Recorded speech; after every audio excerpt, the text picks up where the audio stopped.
Hello everyone, it's the Historical Gamer once again, and today we're returning to Ultimate General Civil War in part 19 of our look at the Confederate Grand Campaign of that game. We're in the Battle of Second Manassas, or Second Bull Run, which we're currently fighting, as I've already said, as the Confederacy. Yesterday's video was a little bit jarring. We attacked the enemy, overwhelmed their flank, crushed them, and were driving them back much in the way as happened historically, but we were early.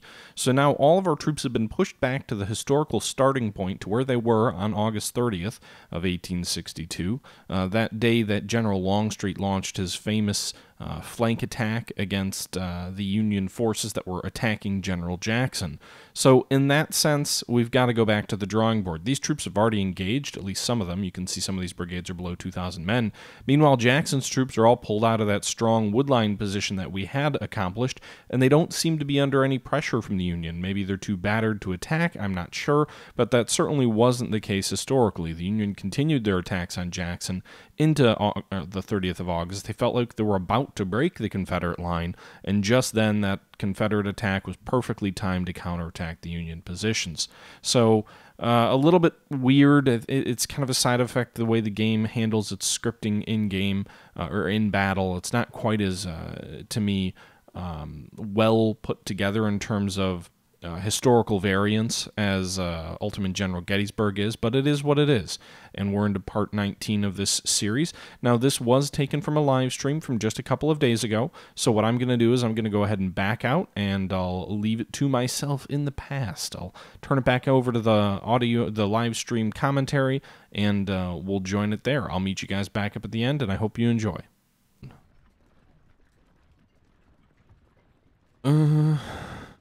The mighty jingles, ah yes. Alright, I'm going to fast forward here a bit.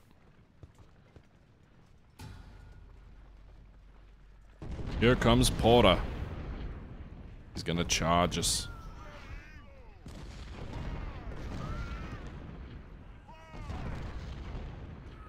Second Corps, advance. Third Corps, advance. Massive turning movement is underway. Cavalry is in the open. The enemy shall perish. Rufus King's division is spotted.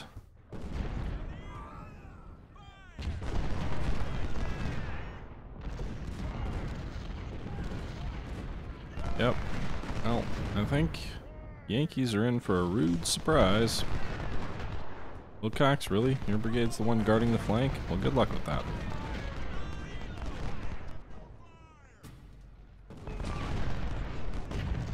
Okay. I don't care if he's occupying the flank. If he's not doing anything with it, it doesn't matter to me.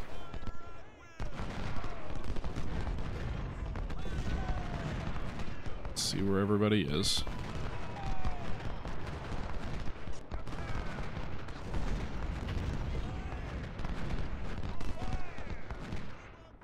That was probably ill-advised.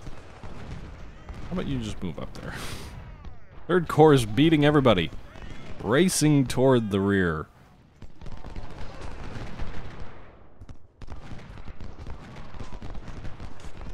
Alright, I should slow things down a bit. Because we only have an hour and 25 minutes.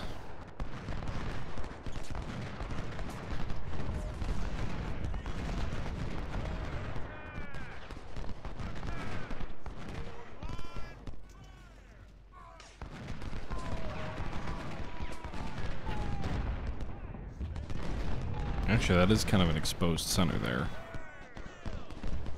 If they are to press, but I think it's already kind of too late for that.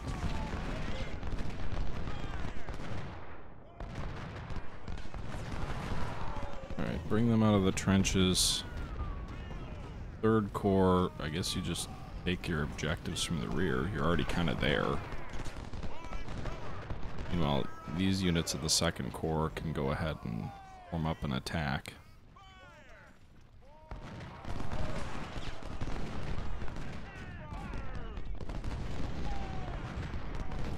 No one's double-quicking, so they should all arrive roughly in good shape. Cavalry, there's some enemy guns in on this position that we're going to have to deal with.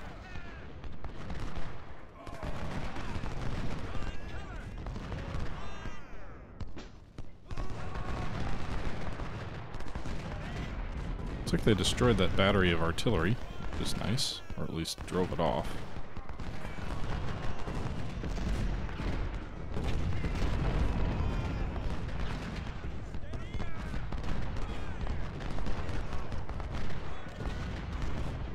And you guys are...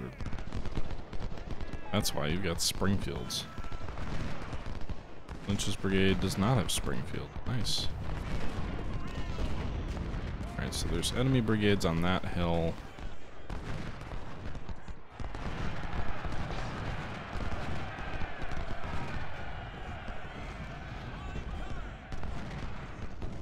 These guys are all fresh brigades, though. Longstreet's corps is all inexperienced troops. Alright, so kind of holding these troops in place, which probably doesn't make a lot of sense. Let's go ahead and advance at them. There's literally no reason not to advance at them. Keep moving up. Hit the enemy either from the front or the flank. They're going to have to turn to face you.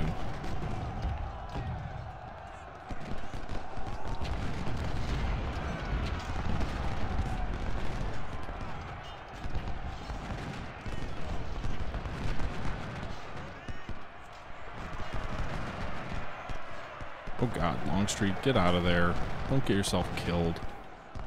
Don't wilderness it, sir. Don't wilderness it. But a lot of troops are not using. A lot of artillery that just can't keep up. What are these guys back here? Artillery and wagons.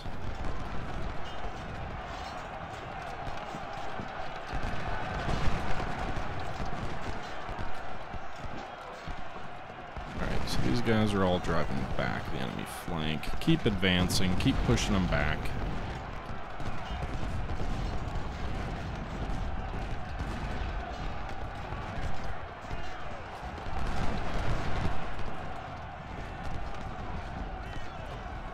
I think Doubleday is not able to respond. Those troops look like they're stuck. 2 volleys and then some cavalry charging should do them some good.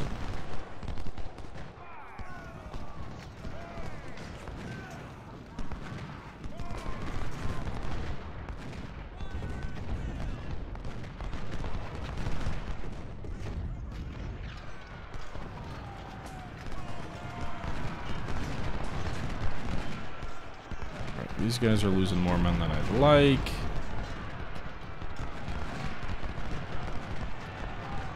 Doubleday, you should be dead already. Why are you resisting so much? Why are you resisting? I'm not using my attacks well at all. Should just be like driving them back in disorder, which I'm not doing.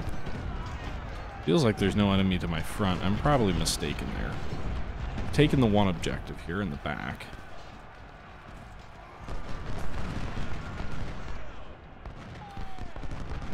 All right. The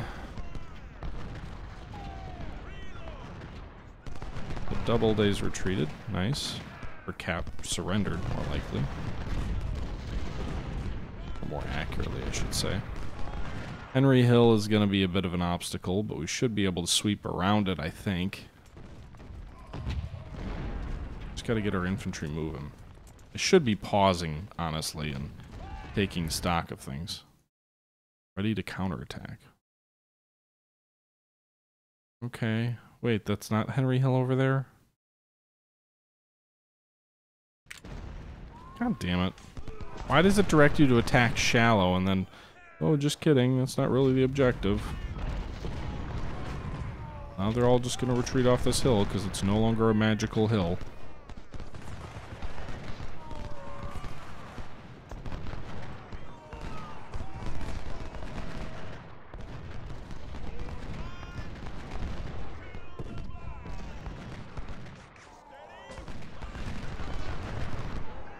At least it seems like they're all retreating now. It could be wrong.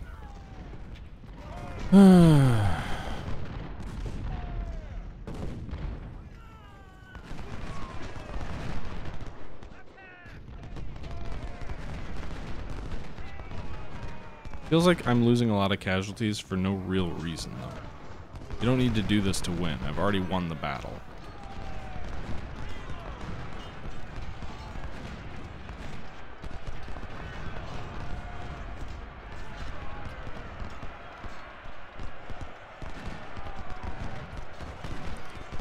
All right.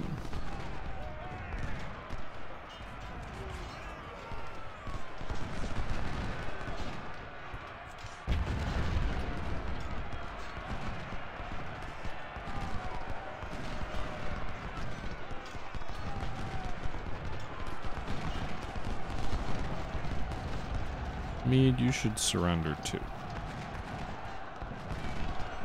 If a unit surrenders, I hope you get all its weapons. You should. That seems the appropriate response to me.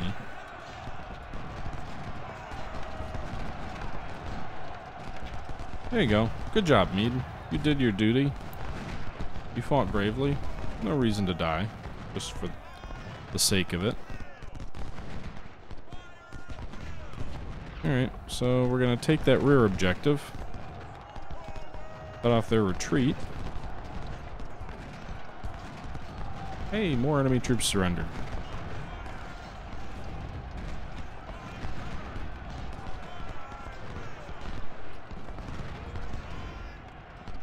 Taking a Henry Hill.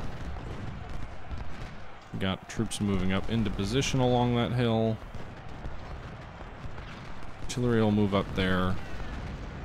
Presumably this should trigger the general withdrawal of the Yankee Army. Which some of my brigades are just losing stupid casualties because I'm not paying attention to them, and there's really no reason for me to be letting them lose those casualties. But it is what it is, I suppose.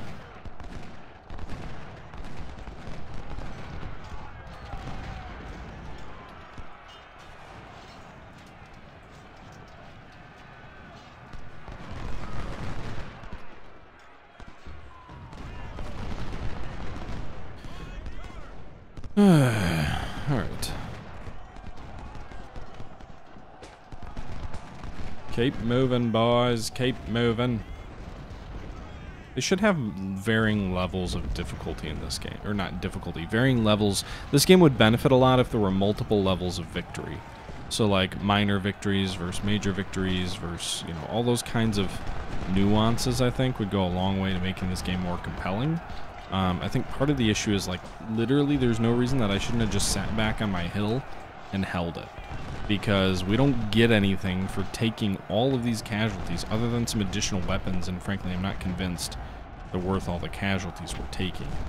I'm sure there's a way to go about doing this much more efficiently than what I've done, but nonetheless it just feels like one of those scenarios where the game should really deviate and encourage you to launch these attacks to, you know, to rout the enemy more so than it already does, because it just seems to me I'm losing probably a couple thousand, maybe more troops here to no real purpose as far as the campaign's concerned.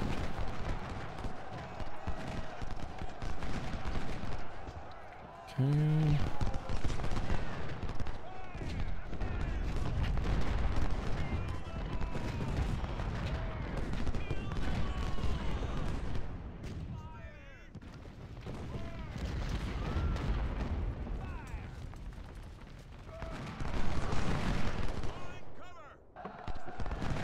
Like, I should really just sit back and do nothing. If I'm playing this game to win. Which, I feel like I'm playing it to win. But I don't want to just sit there and let the clock run out. It just seems foolish to me.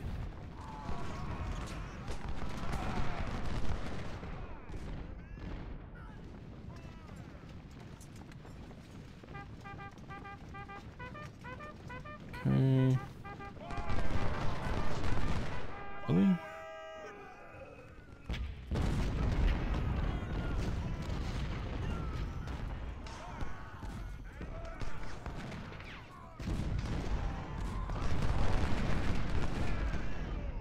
Let's fast forward.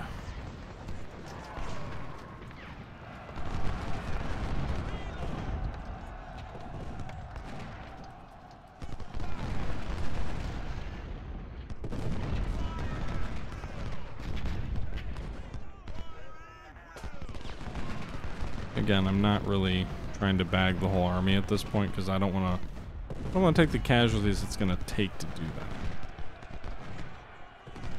I'll kind of continue to push forward, but I'm going to speed through this at this point. We'll destroy what we can. We'll accomplish what we can. But I just don't want to chase down every Yankee brigade and lose 5,000 men doing it. Looks like they're all retreating north anyway. Just funny because the game's all like, you need to move this way to cut off the retreat. Well, really? Seems a little bit off, but okay.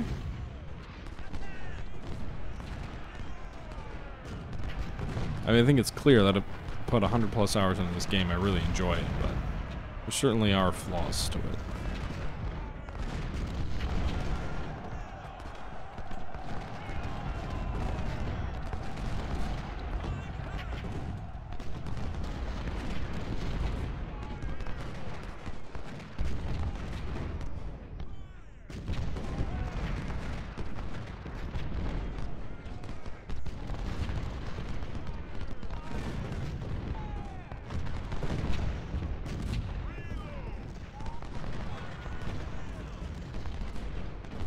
Okay.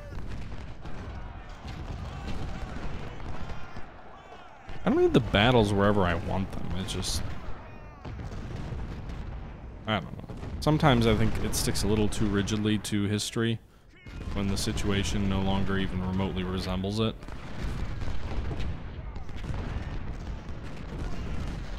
But hey, it's a game. It is what it is.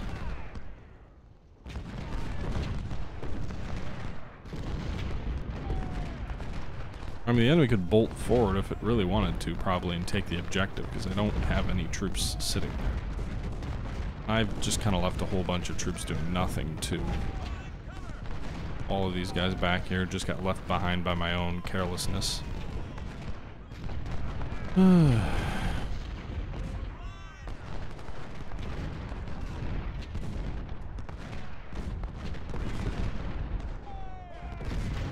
Also, there should be a better reward for capturing supplies. The game rewards you a ton for capturing weapons. It should reward you more for capturing supplies. Indeed, if I had a nuke, this would have been over in seconds. It's a shame we didn't. Where's the Manhattan Project?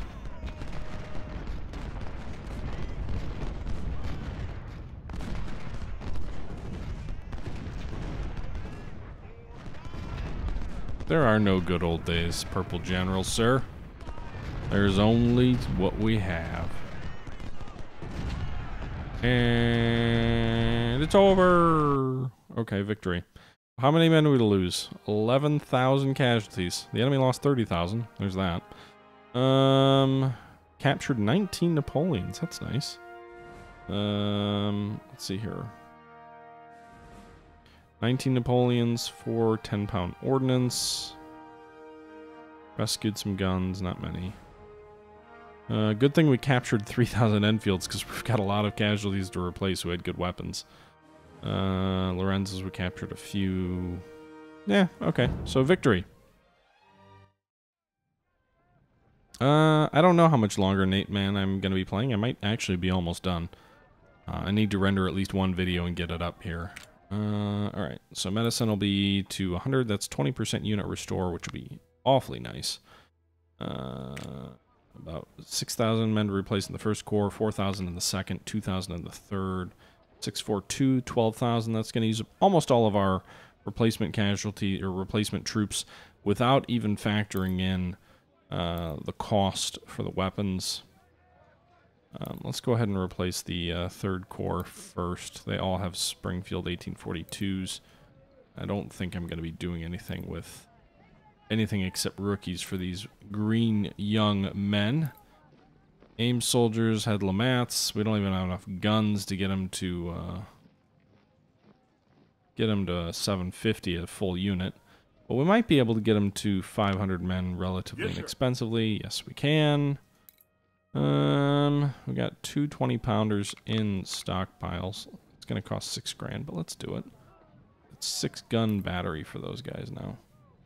Alright, so without giving everybody all their traits, We've replaced those men.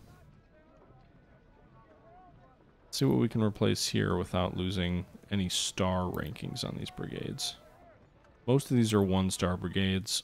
Whoops. Most of these are 1-star brigades, so that's easy enough.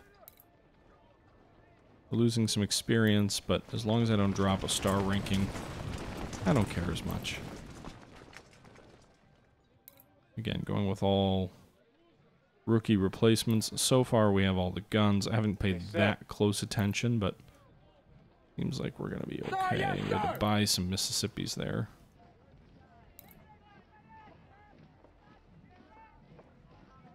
Not replacing officers quite yet.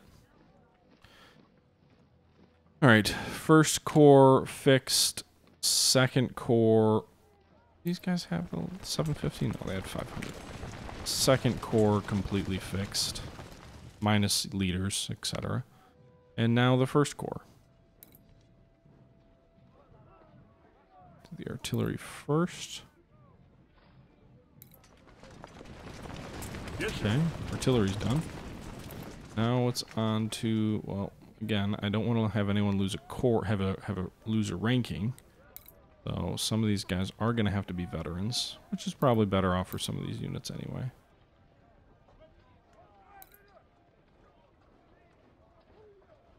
These guys earned their 2nd star, so they can't take much in the way of rookie replacements. We're going to have to spend some 20,000 on Arnold's brigade. That was the brigade that I think someone commented they kind of got caught in a tough spot at one point in that last battle. They got raked a bit.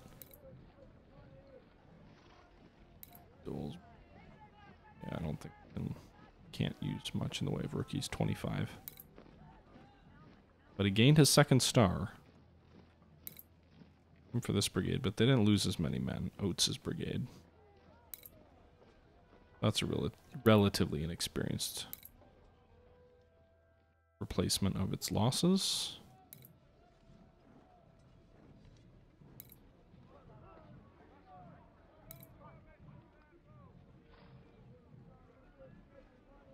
Alright. Well, we replaced our losses of all 3 corps. We still have 3,500 troops to continue building that 3rd corps with. Not as much as I would like, but it's better than nothing. We've got to go ahead and upgrade some of these units that have gained more experience, but actually we didn't end up spending, we only spent about half of our money. Still have some Springfields, Harper's Ferries, Enfields, all in stock. We've got quite a bit more prestige to play with. 46 could be used. We could use that on some Enfields, some CS Richmonds, some Whitworths, some 12, 14-pound James rifles. We could get some more officers, or just some more men and some more money. So we'll see how we decide to play with all of that. The Orphan Brigade, we've got quite a few Brigadier Generals available, so let's actually double-check our Division Corps. Everybody's good. So let's go ahead and replace some of our losses here. These guys, first of all, deserve a new experience tag, so let's go ahead and... I think I like the firearms course. You get better firearms, lower reloading speed, slightly lower accuracy, but I'm okay with that. So we're going to go with the firearms course for these guys, too. Exemer's Brigade also. I kind of like to make things mostly universal. The Orphan Brigade lost their commander. We've got a couple of brigadiers who are ready to replace, who were wounded and no longer are. So I'm just going to kind of go with the brigadiers first in the brigade commands. So the first corps is now fully replaced. Second corps has 1 cavalry officer they need to replace. Actually needs to be a brigadier general in order to get full effectiveness out of a 750-man cavalry brigade. So the first and second corps are fixed. The third corps, we've got 1 cavalry unit. It's 500 men. I think a lieutenant colonel's enough. It is. And then we've got some experience that we're going to go through here. So I always go with discipline for the first star for infantry. We got a couple of infantry brigades that just earned their first star. These are all part of the third corps, the brand new third corps, and some artillery, which I always go with ammo for that. But you can see here we're equipping these guys, making these guys into better units. For cavalry, what do I do here? Discipline? Yeah, morale and efficiency I think are important, even for cavalry. Munition continues for the artillery. And let's make these guys a 12-gun battery. So we've upped them a bit. 12 guns, 12 guns. Got 17 Napoleons in stock. Let's actually make them a 16-gun battery. 16 gun battery. These guys are parrots. We've only got 2 in stock. We'll make them a 14 gun battery. And we've used all the 20 pounders up. So we've increased it from 25 to 36 guns in the 3rd Corps. 1st and 2nd remain the same. Remain the same in infantry. We'll have to build another division. By the way, I don't know if I called this out, but I've got Pickett in one division under Longstreet, and I've got Hood in the other. So all I'm missing is McClaws. Let's see here. The 3rd Corps. Christ. Oh yeah, apparently I have Christ on my side. Lieutenant Colonel Christ. Okay. All right, so next battle is going to be the Battle of Antietam. We've got 2 minor battles of Chantilly and the Weapons Factory. Chantilly, historical battle where the Firebrand General Kearney fell. Weapons Factory, I assume, is meant to be Harper's Ferry. Let's see here. Where are we at with supply? Supply's good in the 1st and 2nd Corps. 3rd Corps needs more supply. So I'm going to max it out here while I've got the money. And there. We're going to need this 3rd Corps, I think, in the Battle of Antietam. I'll get some more replacements after these next 2 fights as well. So that'll be good. I should have, I think, at least 3 full divisions, maybe around 20,000 men in the 3rd Corps. But yeah, I think the first 2 are good. Where are we at the armory here? We've got some sharps that I'm never going to use, so we'll go ahead and sell those for about 6 grand. The palmettos, maybe we come back to them. Do we need 13 Napoleons and 9 ordnance rifles in stockpile? I don't know. But in general, I don't think I'm going to sell any of this stuff, anything that I have left. Barracks, we lost a couple officers killed, but we really don't have much in the way of unused officers here. We've got 1 brigadier general. Probably should replace a colonel somewhere with him. Let's put him in charge of the Lorenz Brigade. Then we'll have a lieutenant colonel, replace a lieutenant colonel here with the 3-star colonel. We'll go ahead and replace the gun battery captains with a lieutenant colonel. And I think that actually should have done over here, but I think that's good for Army reorg. Let's go ahead and save. All right, guys, and that does it. We've rebuilt our army. We have some reserves that could be used to expand our 3rd Corps, but long story short, we've won the Battle of Second Manassas.